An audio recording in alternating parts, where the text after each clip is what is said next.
After the news at 10:35 tonight, Mike Harding will be celebrating the beauty of the Pennine landscape with his camera and his music.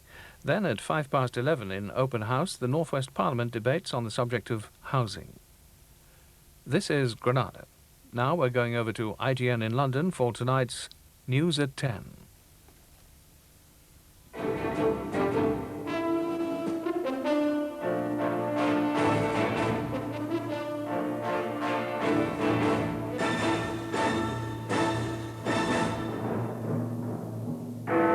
The BBC decides our Gibraltar witnesses must be heard. Mr. Chirac welcomes his hostages, but what did he pay? Poland uses force to end the Nova Huta steel strike. The Liberal Mr. Alton fights to save his abortion bill. And for the first time, live moving pictures from Everest summit. Good evening. The BBC showed a programme tonight on the killing of 3 IRA terrorists in Gibraltar. The government had tried to delay transmission until after an inquest. The BBC Spotlight programme was shown only in Northern Ireland. It contained interviews with witnesses to the shootings. Earlier, in the House of Commons, the Prime Minister criticised what she'd called trial by television. She said, "It's one of the proudest bastions of liberty that the rule of law is inviolate. That is what is at stake." Tonight, in a letter to the Foreign Secretary, Sir Geoffrey Howe, the BBC's Director General, Mr. Michael Checkland, said the shootings had provoked a number of unanswered questions about what happened and about the subsequent handling of the affair by the authorities. And he wrote that they were a proper subject for a more considered journalistic inquiry. The Foreign Office said it would not comment until it had a chance to consider the programme, but it said the principle remained that interviews with witnesses might prejudice the inquest. After a day of debate among executives, the BBC decided just 90 minutes before broadcast to run its controversial piece on the killings of the IRA members in Gibraltar.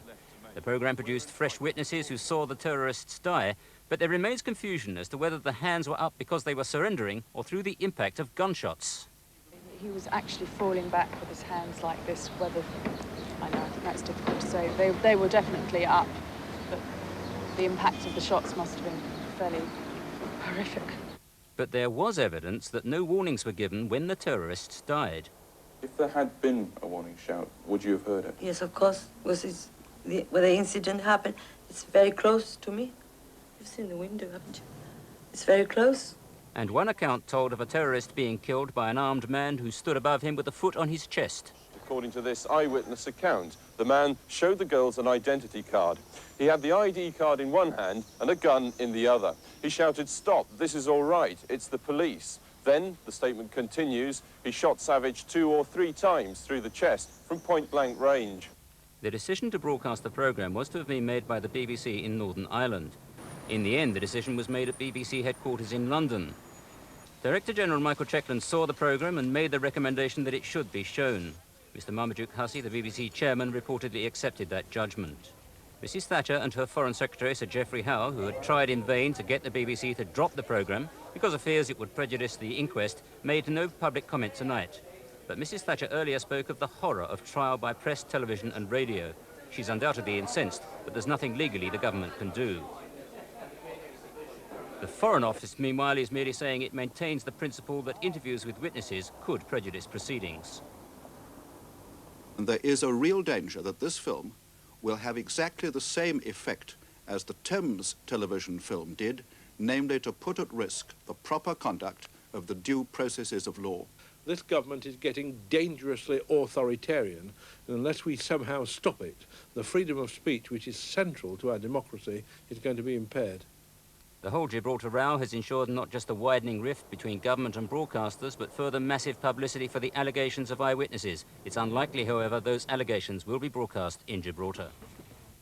In Gibraltar, an attempt to lift a total ban on reporting the shootings failed today. Television news reports broadcast to Gibraltar about the BBC's decision will be blacked out.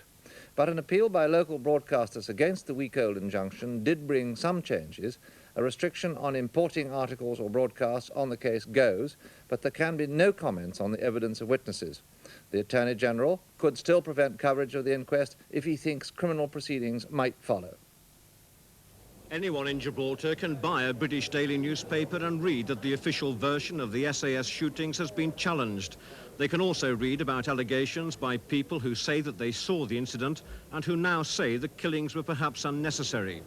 Here in the newsroom of Gibraltar Broadcasting Corporation, they read those same newspapers every day about the continuing row between the government and broadcasters. But they are prohibited by law from reporting in detail those very same stories. The station also relays ITN's Super Channel News, but has to be prepared to take out references to the shootings, although the BBC's World Service reports are listened to throughout Gibraltar. This injunction, granted 7 days ago, effectively bans newspapers and the media here from mentioning anything about the incident, an injunction applied for and granted to Gibraltar's Attorney General on the basis that continued reporting would prejudice the inquest.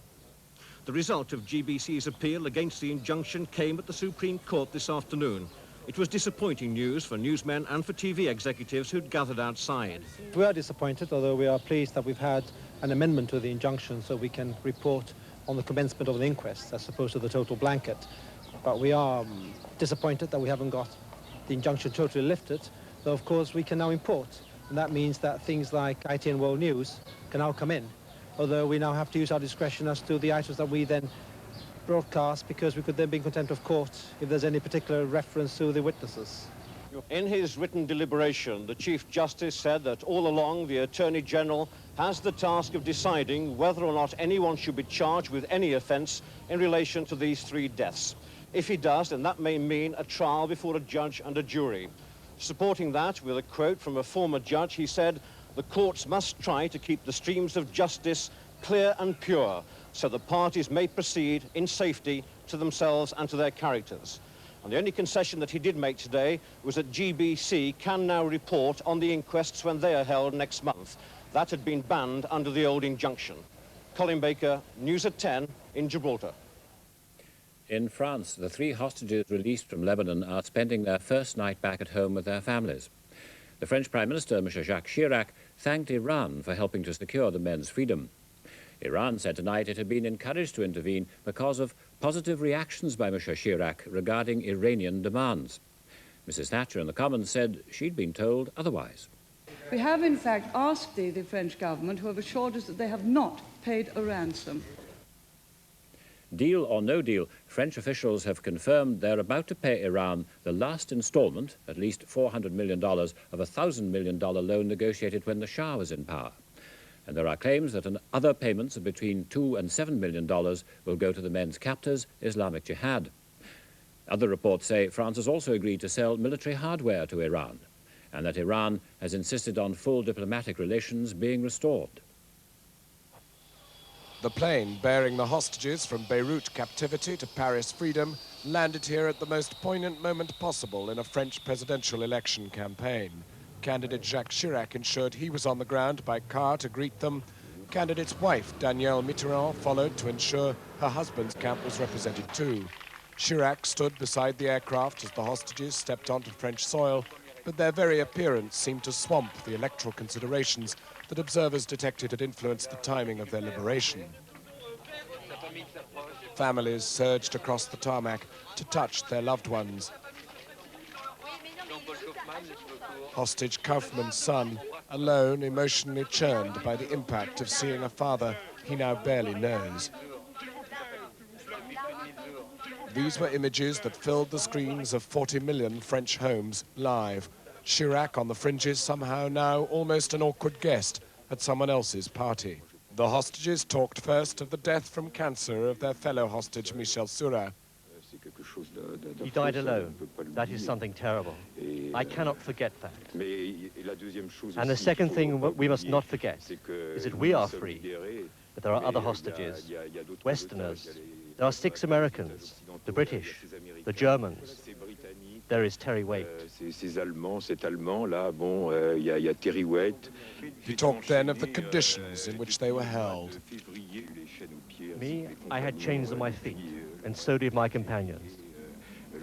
From February last year, one gets used to it. We haven't come back from the death camps. We mustn't exaggerate either, but it was. We lived, but it wasn't living. Kaufmann's wife says her husband did hear that Terry Waite and John McCarthy seemed to be alive. He heard about them, and he said that they told they are alive. I'm very happy for Gilles Morel and all that, but I don't know. we don't know if it's true what they say. Chaotically, the hostages arrived at the military hospital here for checkups. There they remained tonight incommunicado. The hunger to hear from them required rugby tackles to prevent journalists from giving chase. But the questions, how much it cost, what other deals were done, the questions that the British and the other allies are going to ask, those countries that have hostages themselves, those remain to be answered. Two senior diplomats are back at Iran's embassy here, signalling the renewal of diplomatic relations and the elements of a deal, spare parts for Iran's war machine and money. What do you do? I mean, you're caught again in a terrible dilemma. You don't deal with the terrorists, you don't get the hostages back. At some point, everybody does compromise. The Israeli government, the American, and it didn't work, through the Iron Gate affair. The British have not apparently compromised. No, and the hostages are still in jail. Tonight in Paris, 3 hostages sleep the sleep of freedom. Pollsters doubt too much impact on the election, and Western nations, victims of hostage-taking themselves, assess the rights and wrongs of what France has done. Jon Snow, News at 10, Paris. The British hostages in Lebanon have not been forgotten, according to the Foreign Office. Inquiries about the whereabouts of Church of England envoy Terry Waite are continuing through diplomatic channels, as they are for journalists John McCarthy and Brian Keenan. Keenan also has an Irish passport. Today, McCarthy's girlfriend renewed her accusations that the British government is doing less than the French to get hostages released. No one is asking our government to do the same, to do any deals.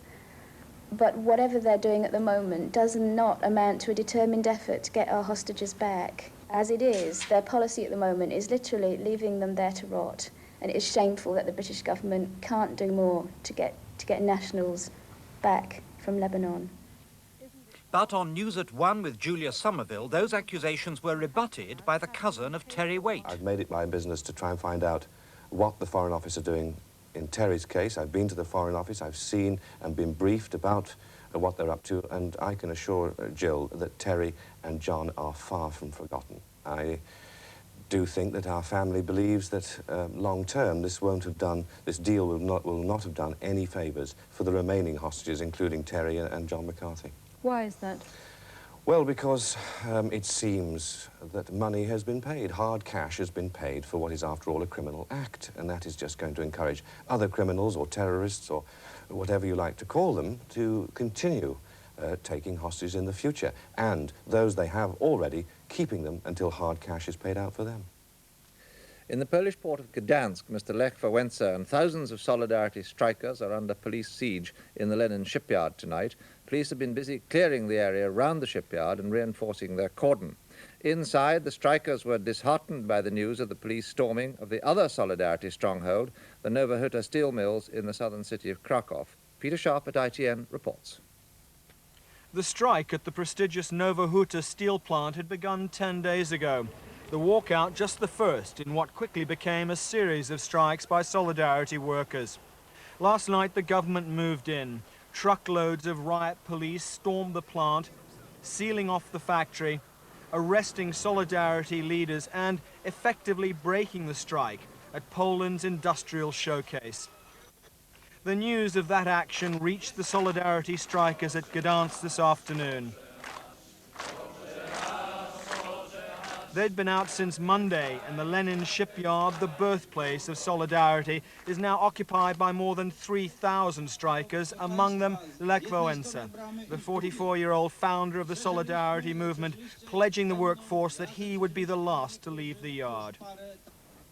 Outside the Lenin shipyard, what's become the symbol of the country's free trade union movement, the police cordon was reinforced and extended. The yard now sealed off. Solidarity believe the shipyard will be the next target. So if they decide to attack Gdańsk shipyard, on the one hand, people will be really afraid that that means authorities can move in anywhere. On the other hand, they will be also very, very angry. Today, the government spokesman, Jerzy Urban, gave his version of the police assault at Nowa Huta. He said no one was hurt. It was an order-restoring operation. But reports reaching Gdansk said the confrontation to